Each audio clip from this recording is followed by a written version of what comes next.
Le premier livre de Samuel, chapitre 27. David dit en lui-même: Je périrai un jour par la main de Saül. Il n'y a rien de mieux pour moi que de me réfugier au pays des Philistins, afin que Saül renonce à me chercher encore dans tout le territoire d'Israël.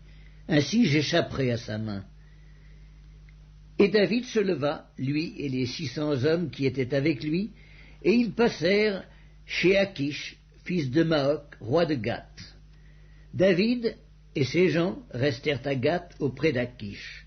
Ils avaient chacun leur famille, et David avait ses 2 femmes, Akinoam de Jizréel et Abigaïl de Carmel, femme de Nabal. Saül, informé que David s'était enfui à Gath, cessa de le chercher.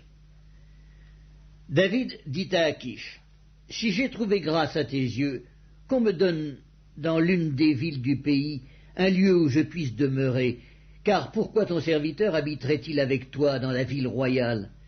Et ce même jour, Achish lui donna Tsiklag. C'est pourquoi Tsiklag a appartenu au roi de Juda jusqu'à ce jour. Le temps que David demeura dans le pays des Philistins fut d'1 an et 4 mois. David et ses gens montaient et faisaient des incursions chez les Guéchuriens, les Girziens et les Amalécites, car ces nations habitaient dès les temps anciens la contrée du côté de Shur jusqu'au pays d'Égypte. David ravageait cette contrée. Il ne laissait en vie ni homme ni femme, et il enlevait les brebis, les bœufs, les ânes, les chameaux, les vêtements, puis s'en retournait et allait chez Achish. Achish disait: Où avez-vous fait aujourd'hui vos courses? Et David répondait: Vers le midi de Juda, vers le midi des Gérachméélites et vers le midi des Kéniens.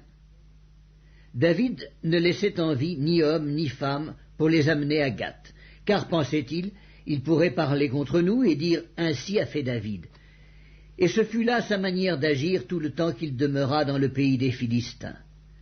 Achish se fiait à David et il disait: Il se rend odieux à Israël, son peuple, et il sera mon serviteur à jamais.